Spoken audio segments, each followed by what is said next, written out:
सदगुरुदेव की जय। सतपुरुष परमात्मा तेरा रहस्य कोई नहीं जानता। सदगुरुदेव अपनी साखी में बताते हैं, पानी ले ले साबुन ले ले, मलमल काया धोई, अंतर घट का दाग न छूटे, निर्मल कैसे होई। या घट भीतर बैल बंदे है, निर्मल खेती होई। सुखिया बैठे भजन करत है, दुखिया दिन भर रोई।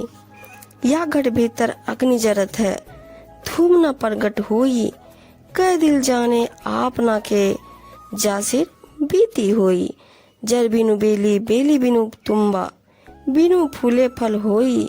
कहे कबीर सुनो भाई साधो, गुरु बिन ज्ञान न होई।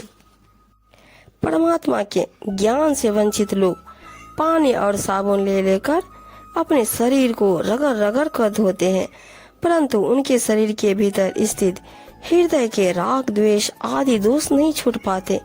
फिर उनका जीवन निर्मल कैसे हो सकता है और बिना निर्मलता के शांति भी कैसे मिल सकती है। इस शरीर के अंतर्गत मानो मन इंद्रियों रूप बैल बंधे हैं, जिन्हें यथाविधि संयमित रखते हुए उनसे सत्कर्म एवं आत्म विकास रूपी खेती होती है। ऐसी खेती करने वाले साधक सुखपूर्वक बैठकर भजन करते हैं, लेकिन जो लोग ऐसा नहीं करते वे दुखी रहते हुए प्रतिदिन रोते पछताते हैं। भजन साधना करने वाले साधक के शरीर के भीतर ज्ञान की अग्नि जलती है, जिससे धुआं नहीं प्रकट होता। इसका यथार्थ अनुभव उस साधक के हृदय को होता है, अथवा जो इससे होकर आया हो और पूर्णतः संतुष्ट हुआ हो। इस ज्ञानाग्नि में सब विषय विकार एवं ईर्ष्या प्रमाद आदि दोष जलकर खाक हो जाते हैं और अंतर्मन सर्वथा निर्मल हो जाता है, जिसे देखकर मोह उत्पन्न होता है। वह माया रूपी बैल बिना जड़ के होती है, यह बिना किसी बेल के शरीर रूपी लौकी है। इसमें बिना किसी फूल के सुख दुख रूपी फल होते हैं। सर्वोत्तम मोक्ष फल भी बिना किसी जड़, बिना किसी बेल तथा बिना किसी फूल के फलता है। कबीर साहब जी कहते हैं कि हे भाई संतो सुनो, सदगुरु के सदुपदेश प्राप्त किए बिना सत्य ज्ञान नहीं होता। मिथ्या अभिमान के वश होकर तू बार बार क्या सोचता है। तू समस्त अभिमान का त्याग करके सदगुरु से श्रद्धा पूर्वक मेल मिलाप कर उनकी सत्संगति कर तथा उनके सत विचारों को ग्रहण कर।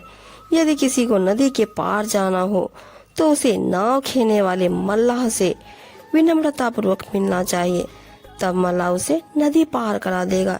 इसी प्रकार जिसे भवसागर से पार हो जाना है, अर्थात अपना उद्धार करना हो, उसे विवेक वैराग्य संपन्न सदगुरु के शरणागत होना चाहिए।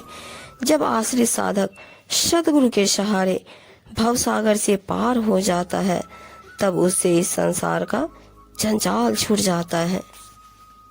यदि किसी को अपने शरीर का आकार प्रकार अथवा मुखड़ा देखना हो तो उसे चाहिए कि वह दर्पण को अच्छी तरह रगड़ कर साफ स्वच्छ कर ले, तभी दर्पण में चेहरा दिखेगा।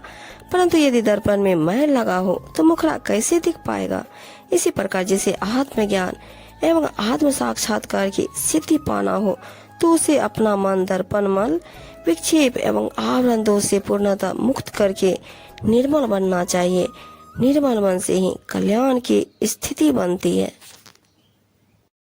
कबीर जी कहते हैं, अहंकार न करो, इस यौवन की क्या आशा और क्या विश्वास।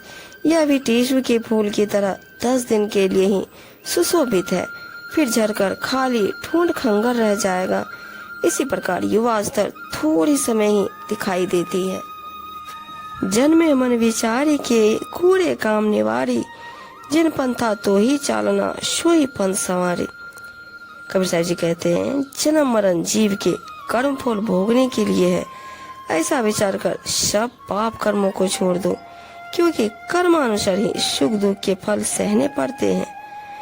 अब जिस कल्याणकारी मत पंथ पर तुम्हें चलना है उसको अच्छी तरह संवार लो।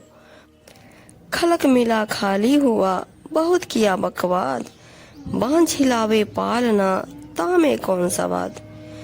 साहब जी कहते हैं, सांसारिक विषयों में डूबे हुए लोग मिले और बिना सत्य ज्ञान आचरण के मिथ्या वाद विवाद करे तो सब कुछ व्यर्थ है। यह तो ऐसे ही हुआ जैसे कोई बांझ स्त्री बिना बच्चे के खाली पालना हिलाती रहे।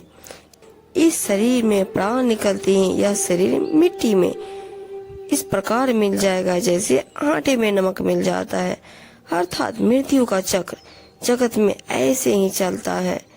घर रखवाला बाहिरा, चिड़िया खाई खेत, आधा पर्दा उबड़े, चेती सके तो चेत। कबीर साहब जी कहते हैं, मनुष्य का यह तन घर के समान है और इस घर का रक्षा सत्संग का ज्ञान उपदेश शून्य में बह रहा है। इसके जीवन रूपी खेत को काम विषय आदि तृष्णाओं रूपी पक्षियों ने नोच नोच कर खा लिया है। अब आधा चौथाई जो भी शेष बचा है बचा लो और सावधान हो जाओ।